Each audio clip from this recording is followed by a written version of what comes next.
بسم اللہ الرحمن الرحیم۔ سیدنا لوط علیہ السلام حضرت ابراہیم علیہ السلام کے بھتیجے تھے اور حضرت ابراہیم علیہ السلام پر ایمان لے آئے تھے۔ آپ کا نام لوط بن ہاران جو کہ حضرت ابراہیم علیہ السلام کے بھائی تھے اور طارق کے بیٹے ہیں۔ آپ سب سفروں میں حضرت ابراہیم علیہ السلام کے ساتھ رہے، چنانچہ آپ مصر میں حضرت ابراہیم علیہ السلام کے ساتھ تھے اور شاہی مصر آپ پر بھی اسی طرح مہربان تھا جس طرح حضرت ابراہیم علیہ السلام پر تھا۔ اس لیے حضرت ابراہیم علیہ السلام کی طرح آپ کے پاس بھی مال و دولت اور مویشیوں کی بے حد کثرت تھی، حتیٰ کہ جب مصر کا علاقہ آپ دونوں بزرگوں کے جانوروں کے لیے تنگ پڑ گیا تو آپ باہمی رضامندی سے اردن کے علاقے سدوم میں اپنے مال مویشی کو لے کر چلے گئے۔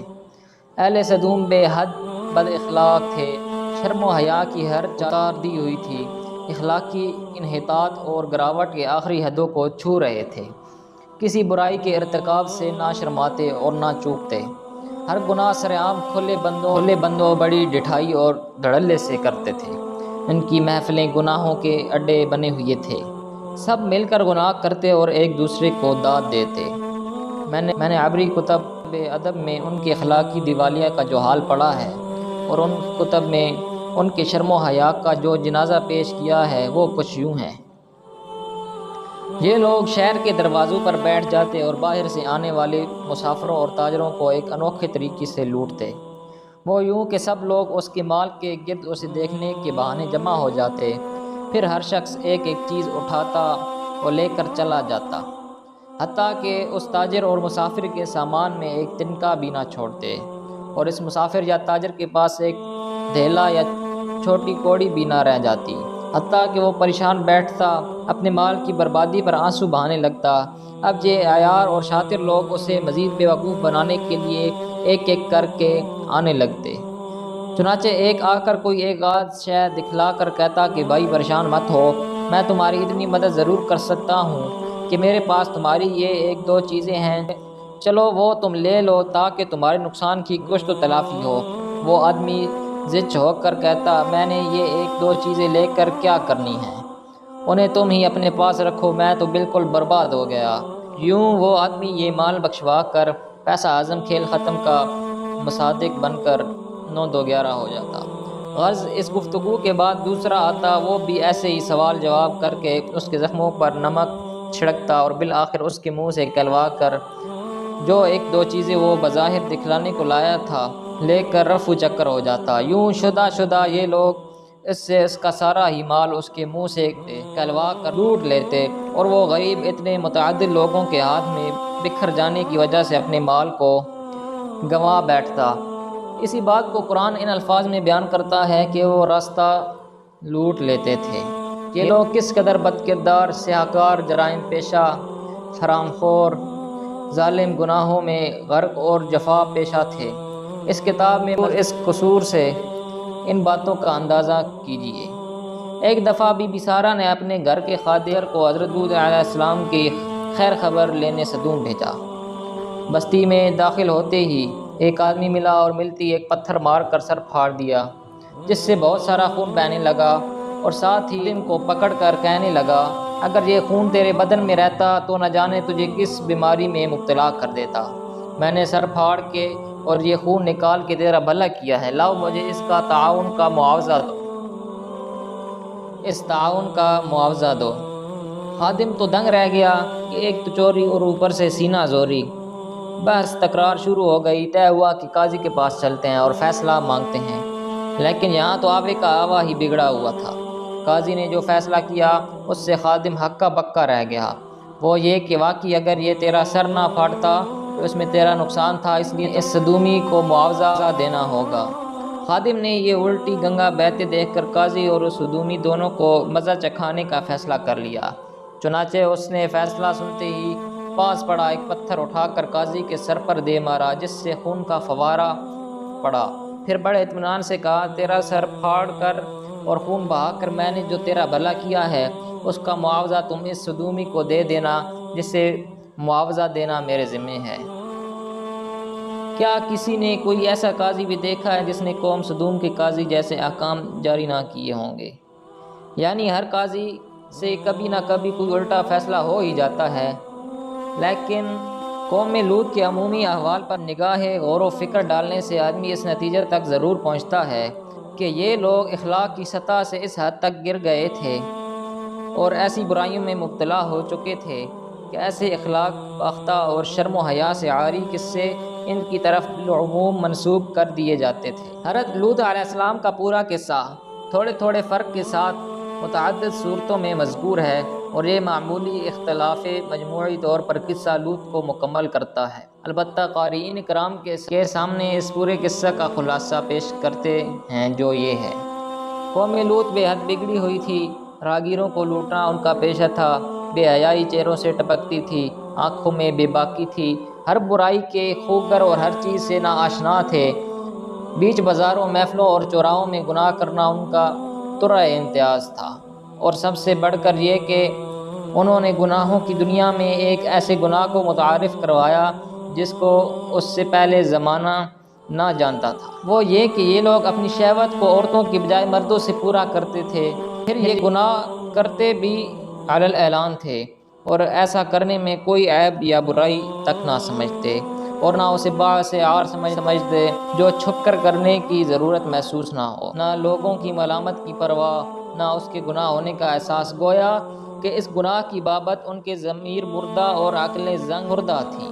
حضرت لوط علیہ السلام نے اس انوکھی مجرم قوم کو ان خباثتوں اور بے حیائیوں پر از حد ملامت کی، سمجھایا، واعظ و نصیحت سے کام لیا، اس گناہ کے اثرات بد کو ان پر واضح کیا، اس کے خلاف عقل و فرت ہونے کو اور ننگ انسانیت و شرافت ہونے کو آشکار کیا، اور سب سے بڑھ کر یہ کہ انہیں رب کے انتقام اور پکڑ سے ڈرایا۔ مگر ان ظالموں نے کسی واعظ و نصیحت اور وعدہ و وعید پر کان نہ دھرے اور ان سب باتوں کو ناک پر بیٹھی مکھی کی طرح اڑا دیا، بلکہ الٹا آپ کو ڈرانے دھمکانے پر اتر آئے، کبھی سنسار کر دینے کی تو کبھی دیش سے نکال دینے کی دھمکیاں دینے لگے۔ بالآخر وہی ہونے چلا جس کا حضرت لوط علیہ السلام کو اب تک ڈر تھا، اور وہ یہ کہ وہ فرشتے آ پہنچے جو حضرت ابراہیم علیہ السلام سے ملاقات کر کے آ رہے تھے۔ انہوں نے قوم پر حجت تمام کرنے کے لیے خوبصورت نوجوان لڑکوں کا روپ دھارا ہوا تھا۔ ان کے آنے کی خبر سنتے ہی وہ سب باولے کتوں کی طرح حضرت لوط علیہ السلام کے مکان پر ٹوٹ پڑے اور صاف بے حیائی سے ان لڑکوں کو حوالے کر دینے کا مطالبہ کر دیا تاکہ ان سے بھی شہوت اور ہوس کی آگ بجھائیں۔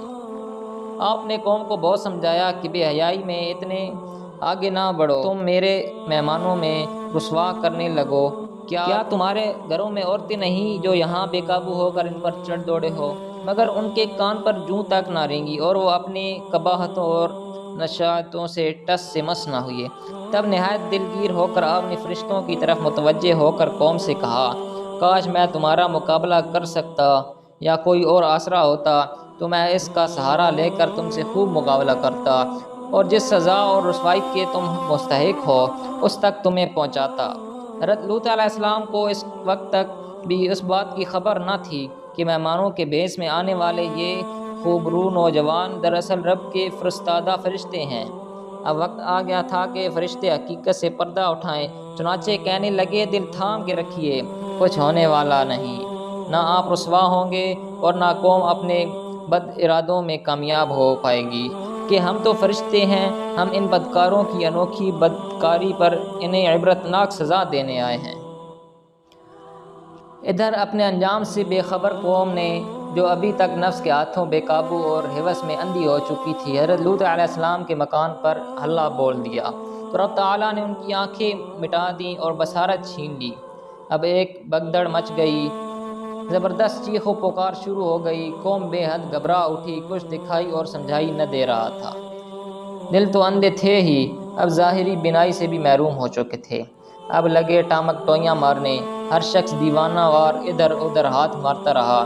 سب اندھے تھے اس لیے بے تحاشا دھکم پیل کے ساتھ ایک دوسرے سے بری طرانے پر رستہ نہ مل رہا تھا۔ یہ لوگ اس گمراہی میں سرگرداں تھے کہ فرشتوں نے حضرت لوط علیہ السلام، آپ کے 2 بیٹوں اور زوجہ کو ان نامرادوں کی بستی سے باہر نکال دیا اور ساتھ ہی رب کا حکم بھی سنا دیا کہ پیچھے مڑ کر نہ دیکھیے گا اور ادھر کو چلتے رہیے جہاں جا پہنچنے کا حکم ملا ہے۔ سب نے خدا کے آگے سر تسلیم خم کیا، مگر آپ کی اہلیہ نے یہ حکم ماننے سے انکار کر دیا اور یہ دیکھنے کے لیے بستی کی طرف منہ کر دیا کہ دیکھیے کہ اس انوکھی مجرم قوم کو اپنے برے اعمال کے بدلے میں کیا نتیجہ ملتا ہے۔ دراصل اس کا قلبی رجحان اپنی قوم کی طرف تھا اور اس نے قومی حمیت کو حضرت لوط علیہ السلام کی اطاعت پر ترجیح دی۔ وہ کافرہ اور دائرہ ایمان سے خارج ہو چکی تھی، چنانچہ اس قلبی وابستگی کا خمیازہ اسے بھی بھگتنا پڑا کہ جو عذاب اس قوم پر ہوا اس میں اس خاتون کو بھی حصہ ملا۔ خدا نے ان بدکاروں پر نشان زدہ پتھروں کی بارش کی اور ان کی الٹی فطرت مسخ کے عین مناسب یہ سزا دی کہ ان کی بستیوں کو الٹ دیا اور اوپر کو نیچے اور نیچے کو اوپر کر دیا۔ میرا خیال یہ ہے کہ بحر میت یعنی بحر مردار، جو آج کل بحر لوط اور بحیرہ لوط کے نام سے معروف ہے، اس واقعے سے قبل اس کا وجود نہ تھا، بلکہ سدوم اور عمورہ کی بستیاں اسی مقام پر تھیں۔ یہ سمندر اس وقت وجود میں آیا جب زبردست زلزلوں نے ان بستیوں کو تہ و بالا کر کے ان کا تختہ الٹ دیا اور یہ بستیاں سطح زمین سے تقریباً 400 میٹر تک نیچے چلی گئیں۔ گزشتہ 2 سالوں کے دوران ہونے والی کھدائیوں اور سامنے آنے والی تحقیقات سے یہ بات ثابت ہوتی ہے کہ اس بحر مردار کے کنارے قوم لوط کی بستیاں آباد تھیں، جن کے کھنڈر اور آثار اب ظاہر ہو گئے ہیں۔ قوم لوط کا یہ پورا واقعہ ان آیات میں مذکور ہے۔ سورہ اعراف۔ اور لوط کو بھیجا جب اس نے اپنی قوم سے کہا، کیا تم اس بے حیائی کا ارتکاب کرتے ہو جو تم سے پہلے جہانوں میں کسی نے نہیں کی؟ بے شک تم عورتوں کو چھوڑ کر مردوں کے پاس شہوت سے آتے ہو، بلکہ تم حد سے گزرنے والے لوگ ہو۔ اور اس کی قوم کا جواب اس کے سوا کچھ نہ تھا۔ اس نے کہا، انہیں اپنی بستی سے نکال دو، بے شک یہ ایسے لوگ ہیں جو بہت پاک بنتے ہیں۔ تو ہم نے اسے اور اس کے گھر والوں کو بچا لیا، مگر اس کی بیوی وہ پیچھے رہنے والوں میں سے تھی، اور ہم نے ان پر بارش برسائی، ایک زبردست بارش۔ پس دیکھ مجرموں کا انجام کیسا ہوا۔ سورہ شعراء میں ہے، لوط کی قوم نے رسولوں کو جھٹلایا جب ان کے بھائی لوط نے ان سے کہا، کیا تم ڈرتے نہیں ہو؟ بے شک میں تمہارے لیے ایک امانت دار رسول ہوں، بس اللہ سے ڈرو اور میرا کہا مانو، اور میں اس پر تم سے کسی اجرت کا سوال نہیں کرتا، میری اجرت تو رب العالمین ہی کے ذمے ہے۔ کیا سارے جہانوں میں سے تم مردوں کے پاس آتے ہو اور انہیں چھوڑ دیتے ہو جو تمہارے رب نے تمہارے لیے بیویاں پیدا کی ہیں، بلکہ تم حد سے گزرنے والے لوگ ہو۔ انہوں نے کہا، اے لوط، بے شک اگر تو باز نہ آیا تو یقیناً تو ضرور نکالے ہوئے لوگوں سے ہو جائے گا۔ اس نے کہا، بے شک میں تمہارے کام سے سخت دشمنی رکھنے والوں سے ہوں۔ اے میرے رب، مجھے اور میرے گھر والوں کو اس سے نجات دے جو یہ کرتے ہیں۔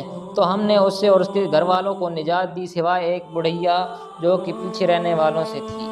پھر ہم نے دوسروں کو ہلاک کر دیا اور ہم نے ان پر بارش برسائی، زبردست بارش۔ پس ان لوگوں کی بارش بری تھی جنہیں ڈرایا گیا تھا۔